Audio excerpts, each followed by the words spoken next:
মাত্র 2000 টাকায় আমরা ঘুরে দেখেছি দেশের অন্যতম সুন্দর নদী, লাল শাপলার বিল আর চা বাগান। কিন্তু প্রশ্ন হচ্ছে কিভাবে?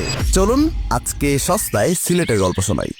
শুরুতেই রাত 10টার উপবন এক্সপ্রেসে করে চলে আসবেন ঢাকা থেকে সিলেট। গুনতে হবে জনপ্রতি 430 টাকা। ভোর 6টা স্টেশন থেকে বের হয়েই মাত্র 70 টাকায় জাতীয় নাস্তা সেরে নিয়েছি, কারণ এখন সিএনজির সাথে তুমুল দামাদামি করতে হবে। সিএনজি যেখান থেকে নেন না কেন সোজা বাংলায় বলে দিবেন আপনি ডিবির হাওর, শ্রীপুর চা বাগান আর লালাখাল যাবেন। এক্ষেত্রে সময় লাগবে সারাদিনের কথা উল্লেখ না করলে ওনারা প্যারা দিয়ে দুপুরের মধ্যেই আপনাকে আবার সিলেটে নিয়ে আসবে। এই চুক্তিতে গুনতে হবে 1600 থেকে 1800 টাকা। যেহেতু 5 জন বসা যায় তাই জনপ্রতি খরচ এই তো 350 টাকার আশেপাশে। মোটামুটি 1.5 ঘন্টা জার্নি করে যখন ডিবির হাওর পৌঁছাই তখন ঘড়িতে ঘন্টার কাঁটা 8 আর 9-এর মাঝামাঝি অবস্থান করছে। এটাই হয়তো এখানে আসার পারফেক্ট সময়, কারণ চারপাশে এত পরিমাণ ফুল ফুটেছিল যে চোখ রীতিমতো কপালে ওঠার অবস্থা। সাথে প্রতিবেশী পাহাড়গুলো 16 কলা পূর্ণ করার জন্য যথেষ্ট। চাইলে বিলের মাঝে নৌকা নিয়ে ঘোরার অপশন আছে, সেক্ষেত্রে গুনতে হবে ঘন্টাপ্রতি 500 টাকা। শাপলা পর্ব শেষ করে এবারের গন্তব্য চা বাগান। যদিও সিলেটে আসলে চা বাগান আলাদাভাবে লিস্টে রাখার প্রয়োজন পড়ে না, কিন্তু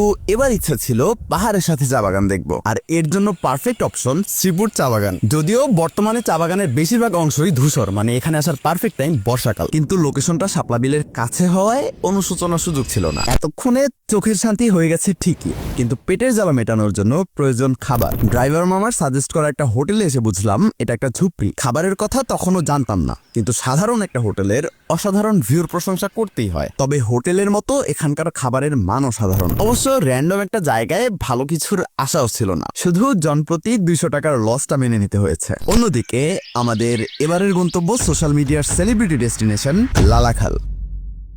খুশি মনে সারিঘাটে লালাখালের নৌকা নিতে এসে টিমের সবার মাথায় হাত। 500 টাকা এক্সপেকটেশন নিয়ে আসার পর 1650 টাকা ভাড়ার কথা শুনলে এমনটা হওয়ারই কথা। আসল সমস্যা হচ্ছে একটু মিসকমিউনিকেশন, যেটা একটু পরে ক্লিয়ার করে দিচ্ছি। তার আগে এই জার্নিটা বিশ্লেষণ করা উচিত। যদিও একে কিসের সাথে তুলনা করব অথবা এই সৌন্দর্য পারফেক্টলি এক্সপ্লেইন করার জন্য কোন শব্দ ব্যবহার করব তা আমার মাথায় ছিল না। সৌন্দর্য অবশ্য ব্যক্তির উপর নির্ভর করে, কিন্তু এর চেয়ে ইউনিক পানির কালার বাংলাদেশের অন্য কোনো নদীতে আছে বলে মনে হয় না। আনুমানিক 1 ঘন্টার কিছু বেশি সময় এই অদ্ভুত সুন্দর দৃশ্য উপভোগ করে যেই জায়গাটাতে পৌঁছালাম এটাই লালাখালের মেইন পয়েন্ট। চাইলে সরাসরি এই লালাখাল ঘাট থেকেই নৌকা ভাড়া করা যায়। এই ক্ষেত্রে ভাড়া পড়ে মাত্র 500 টাকা, কিন্তু সমস্যা হচ্ছে আপনি নদীর অনেক ভিউই মিস করে যাবেন। তবে এখান থেকে নৌকা না নিয়ে আফসোস করার বদলে শুকরিয়াই করেছি, কারণ টাকা বাঁচাতে গেলে নদীর আসল রূপটা মিস করা লাগতো। এরপর সিএনজি আবার শহরে নামিয়ে দিলে সিলেটের শেষ বেলার খাবারটা সেরে নেওয়াই হবে বুদ্ধিমানের কাজ। কারণ 410 টাকা খরচ করে রাত 11:30-এর উপবন এক্সপ্রেসে উঠে পড়লেই এই সুন্দর ট্রিপটা শেষ হয়ে যাবে। বাকি নেক্সট কোন জায়গার গল্প শুনতে চান তা নির্দ্বিধায় বলতে পারেন, কারণ আমাদের কাছে আপনার প্রায়োরিটি সবচেয়ে বেশি।